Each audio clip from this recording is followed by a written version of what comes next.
안녕하세요. 세무법인 텍스케어 김수철 대표 세무사입니다. 요즘 집 한 채, 한 20억 정도 집 한 채에 대한 상속 증여 문의가 굉장히 많습니다. 돌아가셔서 상속으로 오는 케이스도 있고요. 좀 편찮으셔서 좀 미리 증여를 했으면 좋겠다. 이런 문의도 있어요. 그래서 이런 문의가 왔을 때 어떻게 우리가 상담을 하고 있고 어느 정도 세금이나 기타 비용이 드는지 간단하게 실제 케이스를 갖고 설명해 드리려고 합니다.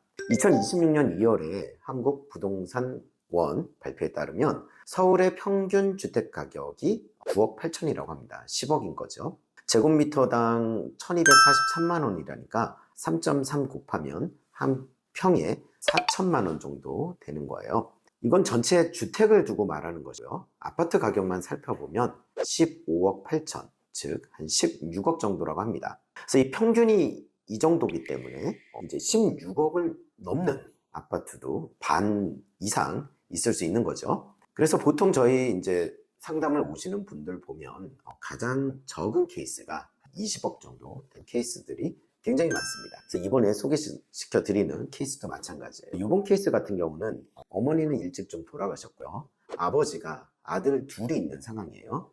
큰아들은 유학을 간 후 거기 미국에서 계속 거주를 하고 있기 때문에 한국 재산에 대해서는 별 생각이 없었고, 마침 큰아들이 이번에 한국에 와서 나는 아버지 재산에 대해서는 상속 포기를 할 테니 아버지 집은 동생 네가 갖는 게 좋겠다. 너는 한국에서 계속 아버지도 돌봤고 또 앞으로도 한국에 살 테니까 나는 미국에 집이 있다. 그러니 너는 한국의 집을 가졌으면 좋겠다라는 의사를 표시했습니다. 그래서 이제 동생이 동네 부동산에 물어봤어요.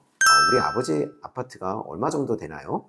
20억에서 22억이라고 합니다. 그래서 동생은 20억에서 22억 사이로 얼마나 세금이 나올지 일단은 챗 GPT를 물어본 다음에 구글도 돌려보고, 그리고 나서도 좀 뭔가 더 고려할 것이 없나 해서 세무사를 찾아오게 되었습니다. 이 케이스는 이런 세 가지 방법을 생각할 수 있어요. 일단 상속까지 기다린다, 첫 번째.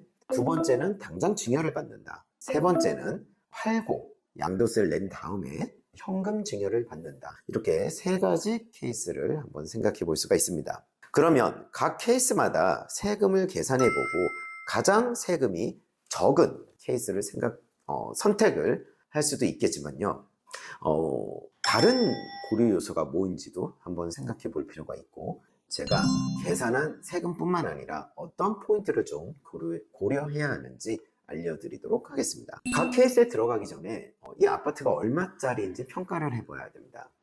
국세청에서는요, 매매 사례가라고 해서 아파트 같은 경우에는 유사 평형이나 공시가가 같은 그 유사한 매매를 추적해서 가장 최근 것으로 하여 매매 사례가를 이 시세로 보고 있습니다. 그러면 요즘 이제 계속 아파트가 오르고 있으니까 여기에 대응해서 좀 더 아파트 가격을 합리적으로 좀 떨어뜨리는 방법은 뭐가 있을까요? 바로 감정평가를 받는데요. 이 케이스의 아버지 아파트는 공시가가 10억이 넘기 때문에 감정평가법인 두 군데에서 감정평가를 받은 후 그 평균 가격으로 시가를 정하게 됩니다. 그래서 두 곳의 감정을 받은 결과 다행히도 20억까지는 아니었고요. 16억 4천의 감정평가를 받을 수 있었습니다. 그래서 우리는 상속세나 증여세 계산할 때 바로 이 16억 4천을 활용하여 계산을 하였습니다. 케이스 1부터 들어가 보죠. 상속까지 기다린다. 상속까지 이제 기다리는데 당장 상속이 일어난다면 16억 4천에서 일괄공제 5억을 빼고 계산해보면 예상 상속세는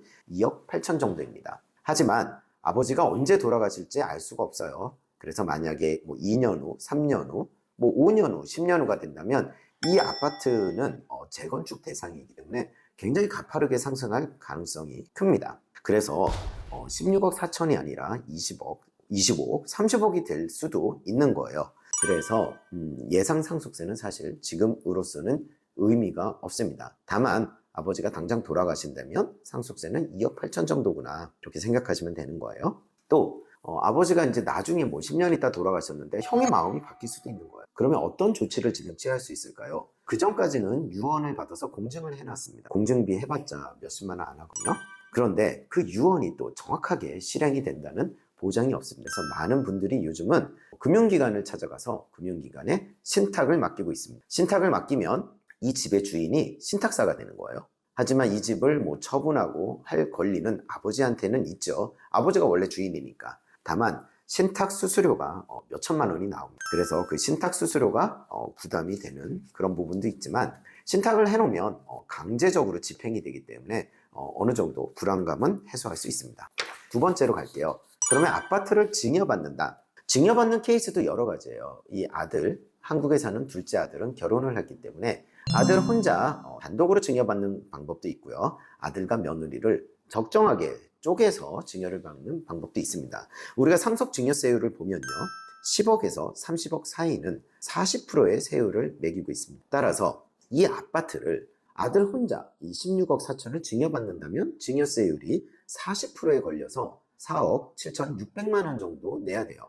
그런데 며느리한테 5억 1천만 원 정도, 대략 31% 지분율입니다. 7대 3으로 좀 아들과 며느리에게 나눠서 준다면요, 전체 세금을 계산해 보면 아들이 받는 11억 3천에 대해서는 5천 공제하고 40% 세율을 적용해서 2억 7,200만 원 정도 나와요. 며느리한테 주는 5억 1천만 원은 며느리 공제 1천만 원 한 다음에 20% 세율이 걸립니다. 그러면 한 9천만 원 정도의 증여세가 나와요. 그러면 2억 7,200과 9천을 합치면 3억 6,200만 원이 나오게 됩니다. 3억 6,200만 원이면요, 아들 단독으로 증여했을 때보다 무려 1억 1,400만 원을 줄일 수 있습니다. 그 이유는 며느리를 5억까지 증여를 해서 며느리한테는 20% 세율이 적용됐기 때문이에요. 따라서 이 증여할 때는 사람 수를 늘려서 세율을 좀 쪼개는 것이 필요합니다. 그 다음에 취득세는 똑같죠. 뭐 아들한테 혼자 주나 아들 며느리가 갖게 되나. 그래서 취득세는 4% 계산해서 한 6,600만 원.